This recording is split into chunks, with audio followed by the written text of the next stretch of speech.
Aujourd'hui, nous plongeons au cœur des accidents vasculaires cérébro-ischémiques constitués. Comprenez bien, nous parlons ici des AVC ischémiques dont les lésions sont déjà établies. Il ne s'agit plus de menaces, mais de réalités cliniques.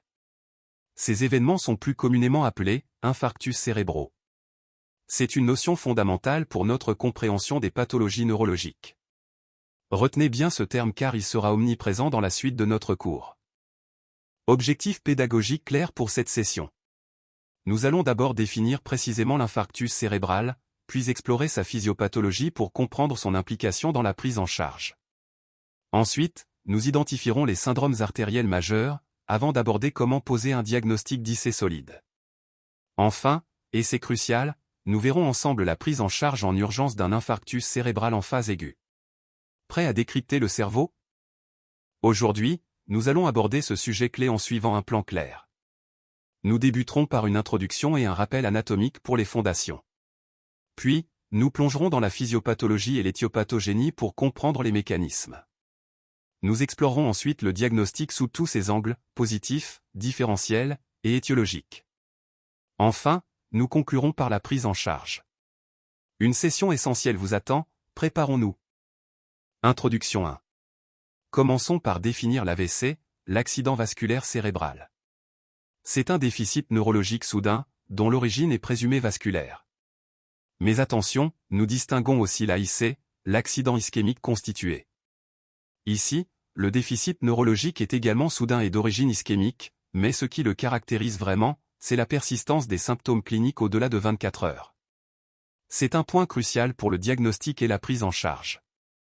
Les AVC sont une cause majeure de mortalité, responsable de 10 à 12% des décès. La grande majorité, 80%, sont ischémiques. Bien que 75% des patients aient plus de 65 ans, les jeunes peuvent aussi être touchés. L'incidence est d'environ 145 cas pour 100 000 habitants par an en France. Malheureusement, le taux de mortalité à un mois reste élevé, de 17 à 34%. C'est un défi crucial pour la santé publique. Les facteurs de risque des accidents ischémiques cérébraux sont multiples et leurs impacts varient. Retenons d'abord l'AIT qui multiplie le risque par 7, l'HTA avec un risque relatif de 4, et les cardiopathies ischémiques ou IDM qui présentent également un RR de 4. Le diabète, l'hypercholestérolémie, le tabac et l'épaisseur de l'intima média sont aussi des facteurs significatifs, avec des RR allant de 1,3 à 3,5. N'oublions pas l'alcool, les contraceptifs et le souffle carotidien. Rappel anatomique 1. Le système artériel cérébral est essentiel. Malgré sa masse d'environ 1 kg/7 l'encéphale consomme 20% du débit cardiaque.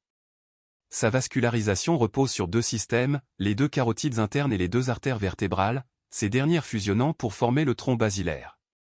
Ces systèmes s'anastomosent ensuite pour créer le fameux polygone de Willis, un cercle artériel vital garantissant une perfusion cérébrale constante et une sécurité maximale. Carotide primitive se divise en 4 branches majeures, dont les artères cérébrales moyennes et antérieures, interconnectées par l'artère communicante antérieure. Le tronc basilaire assure l'irrigation postérieure en donnant les artères cérébrales postérieures et les branches cérébelleuses. Retenez surtout ces 3 niveaux cruciaux d'anastomose pour la vascularisation cérébrale, entre les voies d'apport, le cercle artériel de la base, absolument vital, et enfin les anastomoses corticales pimériennes, garantissant une protection face aux ischémies. Nous explorons ici l'anatomie vasculaire cérébrale essentielle, centrée sur le polygone de Willis et ses branches. Observez l'artère communicante antérieure et les artères cérébrales antérieures, moyennes et postérieures. Ces schémas détaillent les artères perforantes qui vascularisent des structures vitales comme le thalamus et les noyaux gris centraux. Une bonne compréhension de ces réseaux, et notamment des artères striées et thalamiques, est cruciale pour anticiper les territoires d'ischémie. C'est la base de notre étude des AVC profonds. Chers étudiants, cette diapositive est fondamentale pour comprendre l'irrigation du cerveau. La figure supérieure montre une vue médiale, avec les territoires de l'artère cérébrale antérieure et postérieure. En dessous, la vue latérale illustre parfaitement les vastes ramifications de l'artère cérébrale moyenne. Maîtriser ces cartographies est essentiel pour interpréter toute pathologie vasculaire cérébrale. Voici les territoires artériels cérébraux, une carte essentielle. À gauche, la vue supérieure présente l'irrigation corticale par les artères cérébrales antérieures, moyennes et postérieures, avec leurs principales branches. Notez la large couverture de l'artère cérébrale moyenne. À droite, la coupe coronale expose la vascularisation profonde, avec les branches perforantes de ces mêmes artères, cruciales pour les noyaux gris centraux et le thalamus. Une excellente synthèse des zones irriguées. Voyons la vascularisation du cerveau postérieur. Ici, les artères vertébrales s'unissent pour former le tronc basilaire, une autoroute essentielle. De ce tronc partent les artères cérébelleuses supérieures, antéro-inférieures et postéro-inférieures ainsi que les rameaux pontiques pour irriguer le tronc cérébral. Il se termine en artère cérébrale postérieure, et n'oubliez pas les communicantes postérieures, assurant la liaison cruciale avec le système carotidien. C'est un réseau vital. Le système veineux cérébral est fondamental pour comprendre la circulation encéphalique. Ces 9 coupes axiales, de l'étage le plus bas au plus haut, vous révèlent les territoires de drainage des sinus veineux subtentoriels. Retenez que le sinus sagittal supérieur en gris moyen draine la majeure partie de la convexité. Le complexe des veines profondes et des sinus latéraux droits en gris clair gère le drainage central. Enfin, les sinus caverneux en gris foncé s'occupent des régions antérieures. C'est très illustratif.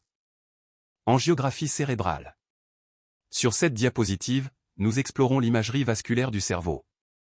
À gauche, une artériographie nous révèle le réseau complexe des artères cérébrales, crucial pour détecter des anévrismes ou malformations artério-veineuses. À droite, une phlébographie met en évidence les sinus veineux. On observe une hypoplasie du sinus transverse droit, entraînant un drainage préférentiel vers le sinus latéral gauche. C'est une variante anatomique importante, essentielle à identifier pour la planification neurochirurgicale ou interventionnelle. Physiopathologie. Retenez l'essentiel sur le débit sanguin cérébral. Notre valeur physiologique est de 50 ml 100 g minute. L'ischémie apparaît en dessous de 22, la nécrose sous 10 pendant plus de 3 minutes. La zone de pénombre, entre 10 et 18, est notre fenêtre thérapeutique. Les mécanismes? Thromboembolisme, hémodynamique, atteinte des artères perforantes par l'hypohyalinose, vasospasme et hyperviscosité sanguine. Regardez cette coupe cérébrale et les conséquences d'un accident vasculaire ischémique. La zone infarcie, en noir, est le cœur où les neurones sont irréversiblement morts par manque d'oxygène.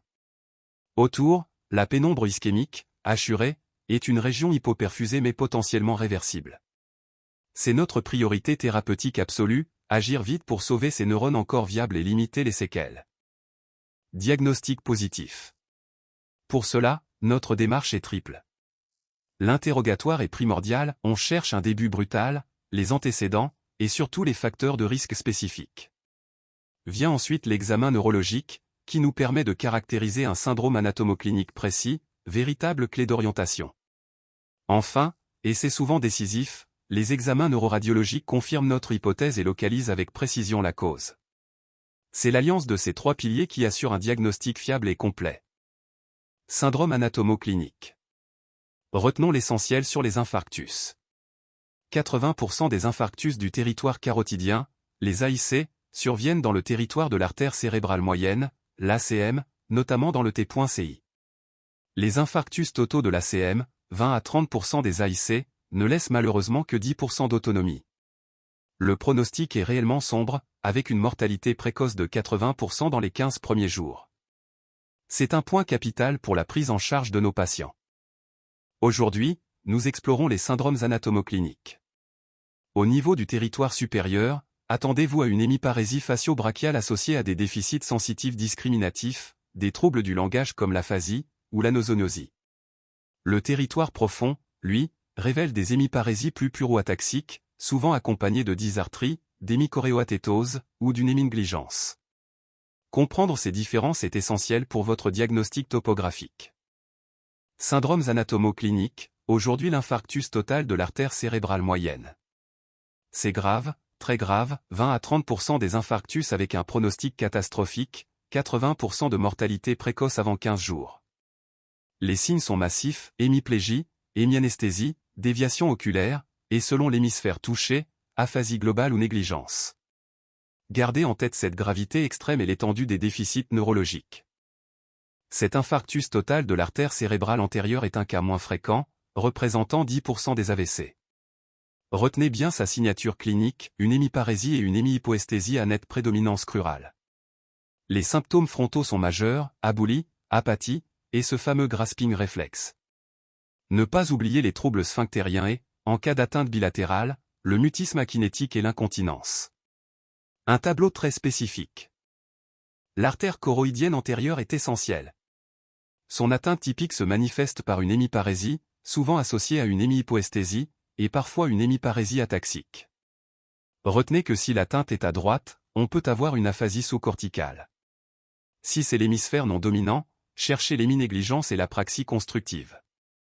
Et attention, une atteinte bilatérale, c'est un tableau grave avec un déficit sensitivo-moteur bilatéral, mutisme et syndrome pseudobulbaire. Un territoire vasculaire à ne pas sous-estimer. Syndromes anatomo-cliniques 5. Concentrons-nous sur ces infarctus du tronc cérébral, en particulier des pédoncules. 3 syndromes majeurs, Weber, Claude et Bénédicte. Leur point commun fondamental est une paralysie homolatérale du nerf oculomoteur 3. Ce qui les distingue, ce sont les signes contralatéraux, une hémiplégie et hémianesthésie pour Weber, un syndrome cérébelleux pour Claude, et enfin un syndrome extrapyramidal avec des mouvements choréoathétosiques pour Bénédicte. Retenez bien ces présentations alternées, cruciales pour la localisation lésionnelle. Protubérance. 3 syndromes majeurs ici. Le Lockheed-in syndrome, le plus grave, est lié à une occlusion basilaire, caractérisée par tétraplégie flasque, mutisme, et paralysie bilatérale du 6. Ensuite, les foviles. Le fovile supérieur présente une paralysie homolatérale de la latéralité du regard et une paralysie faciale centrale contralatérale. Le fovile inférieur associe cette paralysie de latéralité à une paralysie du 7 homolatéral, avec ophtalmoplégie internucléaire. Des déficits alternés cruciaux. Bulbe. Le syndrome de Wallenberg, ou syndrome latéral du bulbe, débute brutalement par un vertige intense et un nystagmus.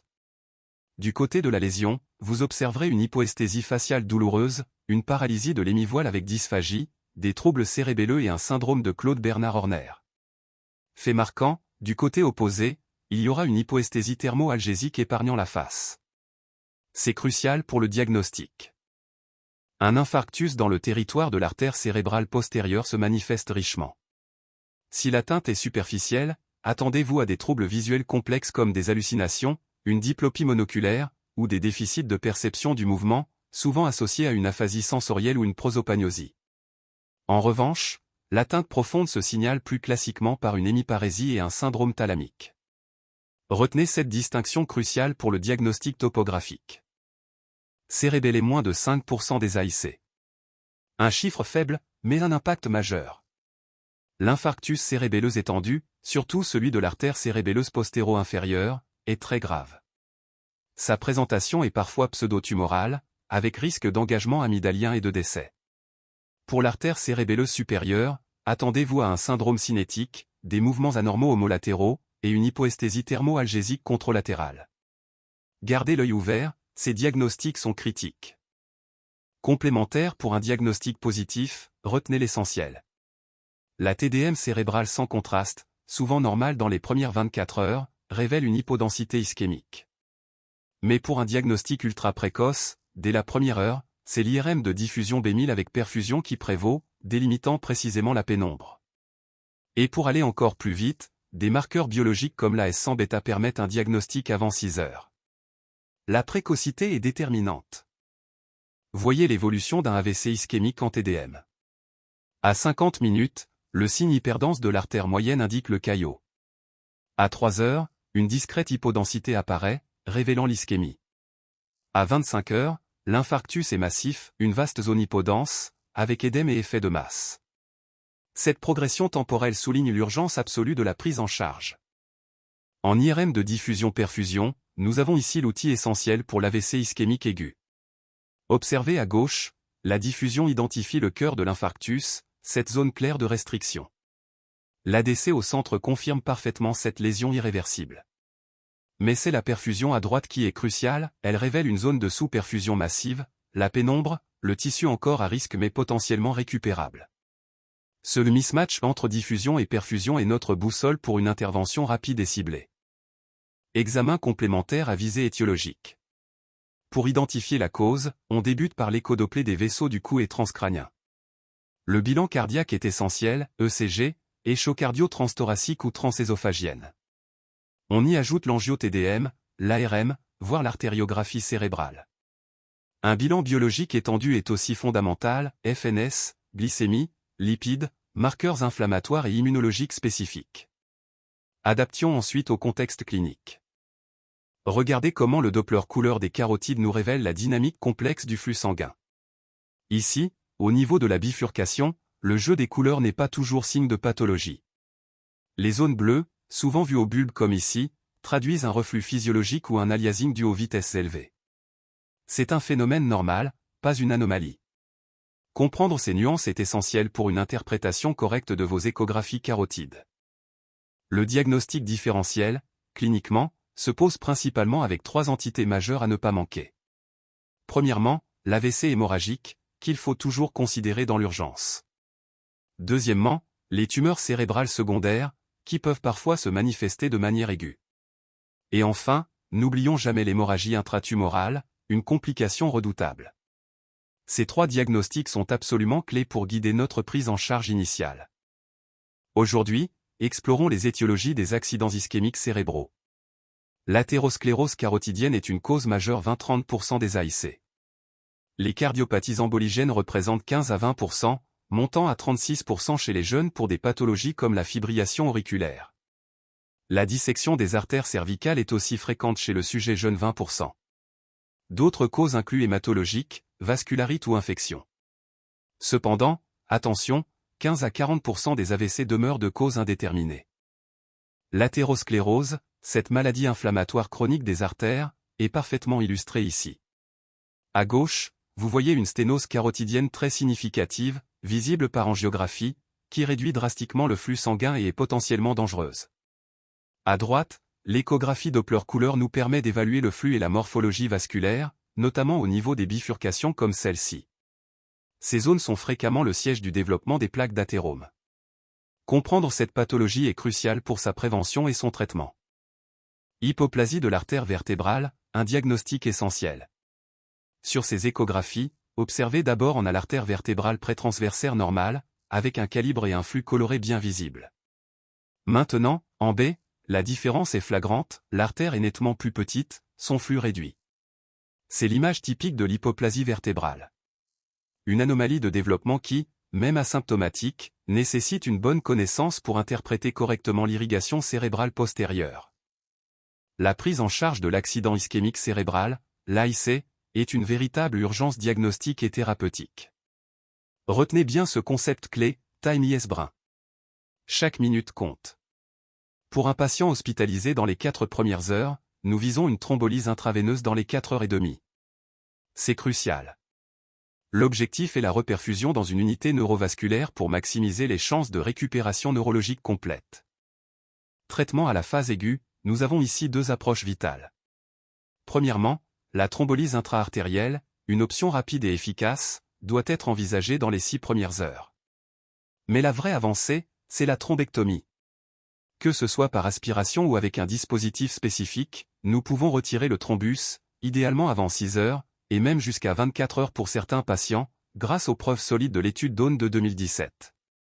C'est un gain de temps et de chance pour nos patients. Prise en charge à la phase aiguë 2.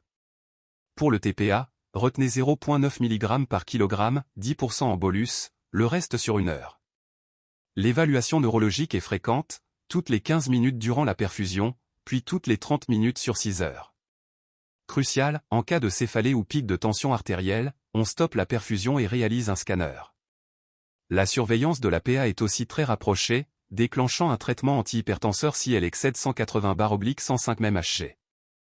Au-delà de la 6e heure, la thrombectomie reste capitale, elle peut être efficace jusqu'à 12, voire 24 heures, après l'infarctus cérébral. Face à l'édème, nous utilisons du mannitol à 20% en flash pendant 24 à 48 heures si la TDM le confirme. Pour l'hypertension, le traitement s'impose si la pression systolique dépasse 220 mm de mercure ou la diastolique 120 mm de mercure, en évitant de traiter en dessous de 180/105 mmHg. C'est l'essentiel. Anticoagulants à dose préventive sont essentiels pour éviter les complications thromboemboliques. N'oublions pas de traiter spécifiquement les pneumopathies et infections urinaires, fréquentes en milieu hospitalier. Le nursing attentif inclut la surveillance hémodynamique constante, tension artérielle, pouls, fréquence respiratoire et cardiaque, température. Enfin, la rééducation fonctionnelle est cruciale, tout comme le traitement étiologique pour s'attaquer à la cause première. Filière de soins AVC. C'est une organisation essentielle, multidisciplinaire, qui guide le patient à chaque étape. Tout commence par un call center pour un tri rapide et une alerte AVC. Ensuite, un passage prioritaire en radiologie est crucial, suivi d'une admission en UNV. La rééducation et une consultation de suivi spécialisée assurent une prise en charge complète et durable. C'est un parcours optimisé pour maximiser les chances de récupération. La prévention, c'est capital. Pour l'athérosclérose, nous avons les antiagrégants plaquettaires comme l'aspirine ou le clopidogrel, et les statines, ces hypolipémiants essentiels. Attention, une sténose carotidienne de plus de 70% peut nécessiter un traitement chirurgical comme l'endartérectomie. Face aux cardiopathies emboligènes, les anticoagulants curatifs sont la priorité, l'aspirine étant une alternative si contre-indication. Retenez, chaque étiologie exige un traitement spécifique et adapté. Abordons le pronostic. C'est crucial, la mortalité à 1 an est de 40%. Attention aussi à la dépression qui touche 30% des patients, et l'épilepsie post-AVC dans 10% des cas. N'oublions pas le risque de démence. Enfin, rappelez-vous que le degré de handicap varie énormément. Il dépend de la localisation et de l'étendue de la lésion cérébrale, mais aussi du terrain pathologique propre à chaque patient. Une approche individualisée est donc essentielle.